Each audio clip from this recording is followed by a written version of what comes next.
Hello everyone and welcome back to HermitCraft Season 10. We're kicking things off today from the GIGACORP colony on planet HC-10 and more specifically at the pumpkin melon farm towers that we've been working on over the last couple of episodes.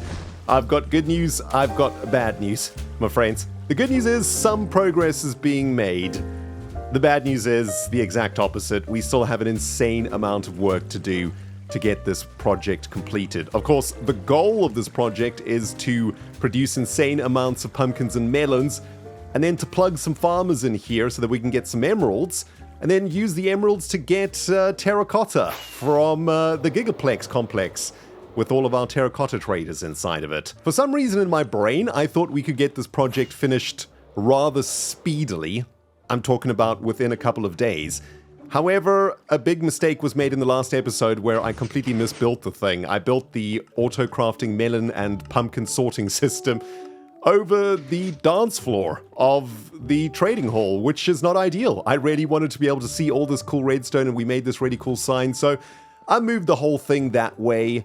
I fixed up the auto-crafting system too, by the way. There were some issues with it, ironically because I was feeding too many melon slices into the auto-crafter, which sounds kind of counterintuitive, right? We want to be able to get this thing crafting as many melons as fast as possible. However, what I discovered when I had hoppers into all three sides of the auto-crafter was that melons were going into it too quick, which meant that on occasion, some pumpkins were getting through the system because there wasn't a roadblock of melons. Essentially, when we get a ton of melons and pumpkins in the system, I want there to be a roadblock in this hopper specifically of melon slices. That keeps the pumpkins from coming through. The pumpkins will go through their filter over here, while there's a roadblock over here of melon slices. So yes, kind of strange. Slowing the whole system down is what fixed it, which is always nice to discover, especially when you have no idea what you're doing with redstone. But that was a happy little accident that I discovered. But yeah, a ton of melons and almost, well, a double chest and a smidge of pumpkins have so far been generated. In fact, you're not even looking at what was actually made this week. I've probably traded a shulker box of melons and pumpkins from this farm already for a stream a few days ago. But yes, very happy with the pumpkin and melon farm. It is working. Next step is getting the place looking a bit better. It is an absolute disaster right now. Plus, we need to get the farmers into their slots down here and get them all traded up to master level so that we can get the emeralds from them as well as any of the other farming materials that they can trade for us. We should have a bunch of farmers ready to go down here. Yes, indeed, there's a whole bunch of fresh villagers that should be turned into farmers, and I guess that's where we begin today's missions. Right, this should go relatively quick, especially as we now have an abundance of melons and pumpkins from the farm itself. And all we need to do is firstly get all the villagers interested in becoming farmers. I suppose we can just dump a bunch of composters down and that will make a bunch of farmers. And then I guess we just trade with them right away. Oh, wait, this is not how you make farmers. You need the stupid potatoes and carrots first. I'm so bad at this game. That shouldn't be too much of an issue though. We do live next door to a farmer whose fields are in desperate need of a plucking, and I am happy to oblige. Ah yes, my friends, the crops of Vintagebeef are evergreen, stuck in an eternal loop of pluckage and plantage. And this reminds me, I really do need to give Beef something for all of the times he's allowed me to take wheat and any crop that I want from his fields. I think we'll send him something nice in the mail today, guys. Alright, that should be enough potatoes to get at least a few of these farmers up to master level. Although, looking at this hot mess, we should probably get them into minecarts before we start trading with them, or we're going to lose track of who's been upgraded and who hasn't. I really haven't thought this through very well today, have I, guys? Oh, of course, we're not going to need that many potatoes after all. We just need potatoes or carrots to get them through level 1 of trading. Once they get into level 2, they are already going to give emeralds for pumpkins, so we can just start trading pumpkins with them from level 2. And then we can trade pumpkins with them all the way up to master level, which is really, really great. And I suppose we just want to monitor what other trades they have. I guess with farmers, it doesn't really matter what they get unless we're interested in, I don't know, setting up some sort of a shop for some of the other trades that they might have. And aside from suspicious stews and, of course, eventually golden carrots, the main thing is that we want both of our farmers trading emeralds for pumpkins and for melons, which I think all farmers do, but that's the stipulation for all of our farmers. So yes, next step is to create 16 farmers that will trade melons and pumpkins for emeralds, and then ship them over into the factory where they will spend the rest of their existence trading pumpkins and melons for for emeralds. Isn't working for GIGACORP just a dream job, my friends? I know. What a generous company. My dudes, it's got to be said, this has been a very unique way to create a bunch of farmer villages for our trading hall. I'm sure there was an easier way to do this, but hey, at least we're having fun out here. Next step is to get the furnace minecart to push all of these ones out of this chamber. I've made the first batch of the villagers, although that doesn't seem to be working as intended. Please, furnace minecart, will you push everybody out of here if possible? There's lots of other villages in the way.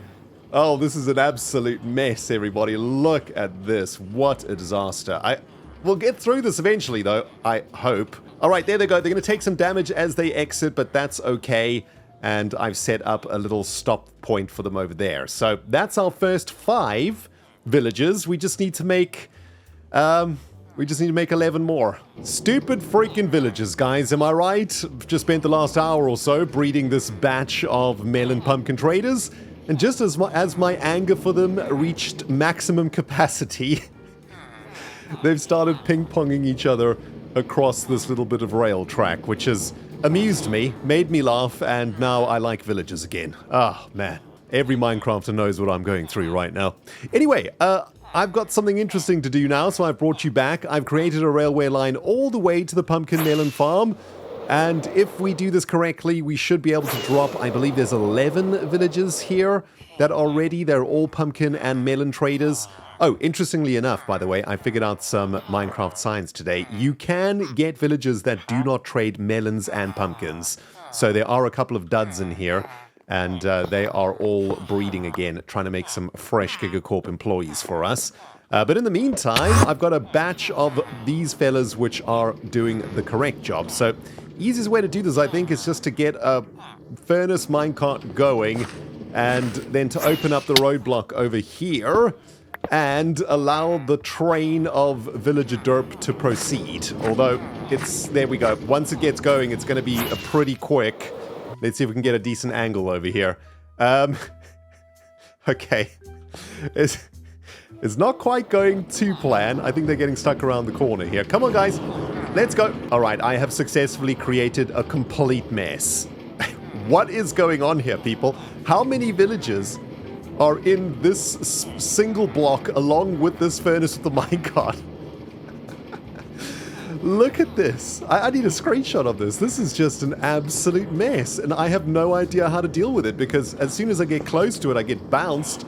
I think I've got to try and squeeze in there. Okay, we did it. Finally. Oh my goodness, what a pain that was. But hopefully that'll get everybody inside. My goodness, they are flying at the speed of light. Oh, we lost. We lost a couple. What happened there? I guess some fall damage kicked in. And some villagers ended up in the oh, this is just such a mess, guys. Hey, but at least I got them into the trading hall, I guess. Oh my goodness, that's about as much of this as I can take for this afternoon, guys. I'll see you in the morning. We'll pick this up tomorrow. So, some of you have mentioned in the comments, since I grew my beard out here at the HC-10 colony, that I now look a little bit like the Vintagebeef. And comparing my face to Beef's face on the stamp, yeah, I kind of do. Although, to be fair, there are only so many ways that one can make a beard in the game of Minecraft. At least our hair color's different, right? Beef's got much darker hair than I do. Anyway, speaking of Beef, we're here at the Hangar Bay Command Center to send him a thank you package for all of the crops that he has allowed me to pluck. It's probably fair to say that somewhere between 20 and 50% of all the packed mud blocks in our custom biome here were generated thanks to the generous supply of wheat from Beef's farm over there. So I think it's only right that we send him a bunch of packed mud and, of course, a full beacon and a couple of thank you messages for all the times I plucked your fields, Hearty Face, Rendog, and this is just for the sake of symmetry. I mean, yeah, you know, it's got to be symmetrical in the shulker box, guys. I mean, come on now, we all know this is true. Anyway, that's the package. A lovely little gift for the beefers. I hope he can make use of all that packed mud and, more importantly, make use of the beacon, because that's straight out of our own profits. Over to the beef it goes, and back to work we go. It's the next day in real life, everybody. Welcome back. In fact, it is the afternoon. I've got a belly full of lunch, and I am ready to mess with villagers once again. I needed a bit of recovery time, okay? Yesterday was a tough one. It was a rough ride. But as you can see, over the last day or so, I've made some decent progress down here, including installing all of the booths that the farmers are going to go into.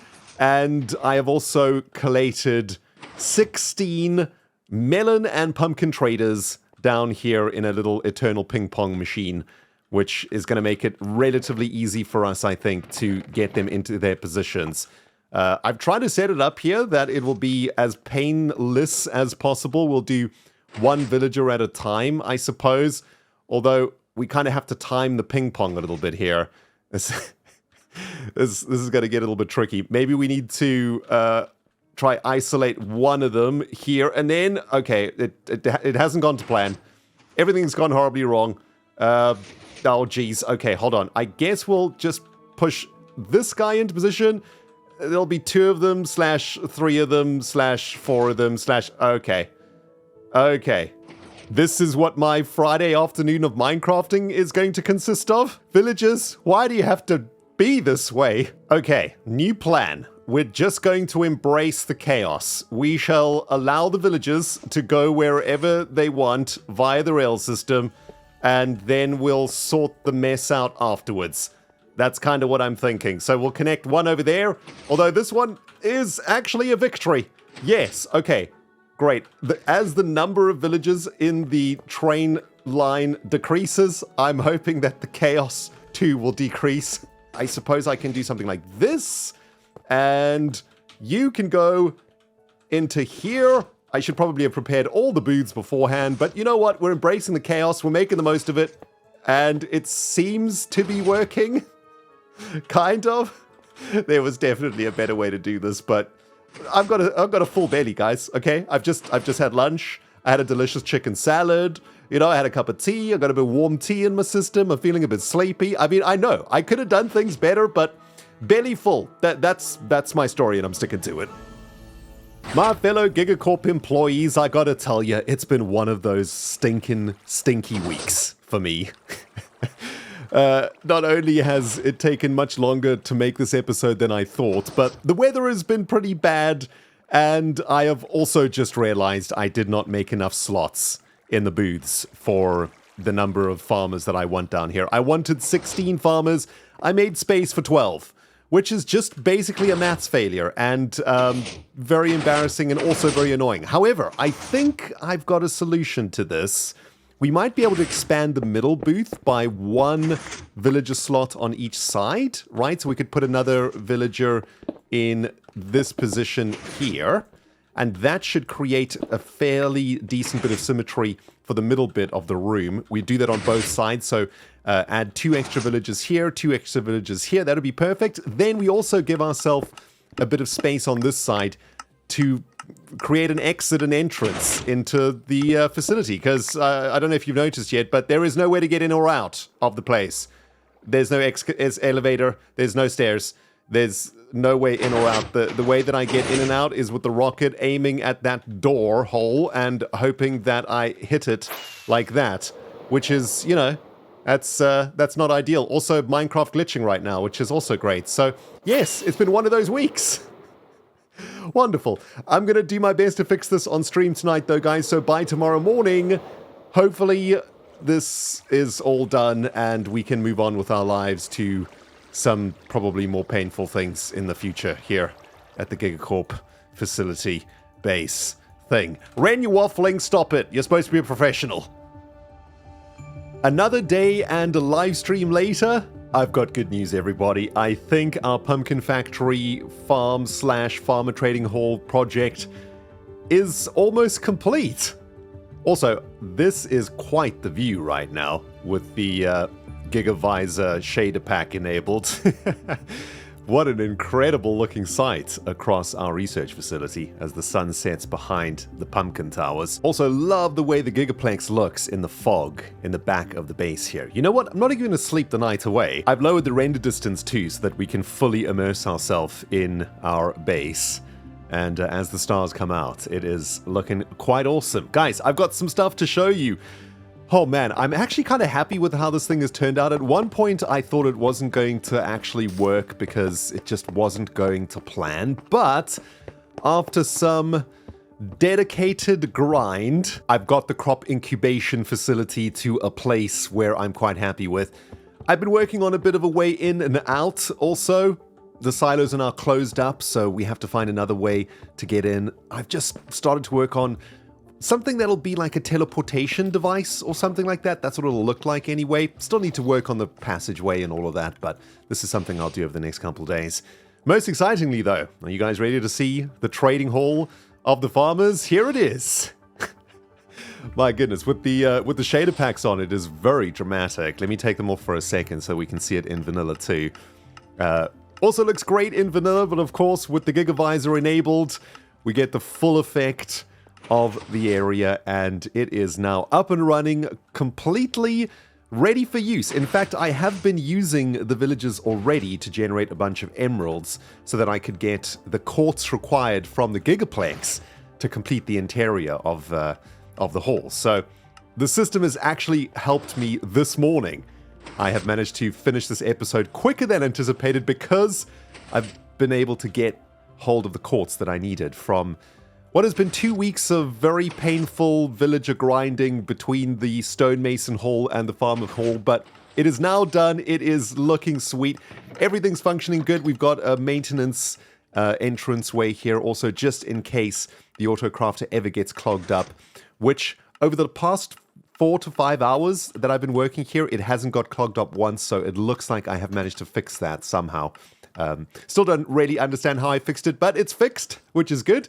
And, well, the last thing I want to do back here is work on some sort of storage system where we might start to store excess pumpkins and melons and maybe excess emeralds also, if we ever get to that point. At the moment, these are just storing the stuff that I use to build the hall. But that's it, guys. This project is now done. We can move on to something else in the base, and I can basically never look at another villager again for the rest of this season, hopefully, or at least for the next few months or so, because I'm all villagered out. I'm done with villagers. I don't want to see them again. In fact, I've got a whole bunch of excess farmer villagers still left here in the breeding pool that I have to deal with. I suppose they shall be re-assimilated, or shall we say, potentially recycled into biomaterial that we can feed to the squirter pods to keep the facility up and running. I mean, it's the circle of life in the world of GigaCorp, everyone. Villagers come and they go. And, well, at least they get free dental while they're a part of GigaCorp, Anyway, friends, I think that's going to do it for today. I'm going to log off here and go complete the editing of today's episode. Next week, I'm going to try to get you guys a few more episodes out more frequently so that we can start making some more progress around this base. And I'm very glad that we have now completed the Gigaplex Stonemason Trading Hall and the Crop Incubation Facility Farmer Trading Hall projects. These are now done. They were needed for us to progress, and now we progress. Thanks for watching, everybody. Rendog and Rendog signing out. We'll smell you all in the next episode.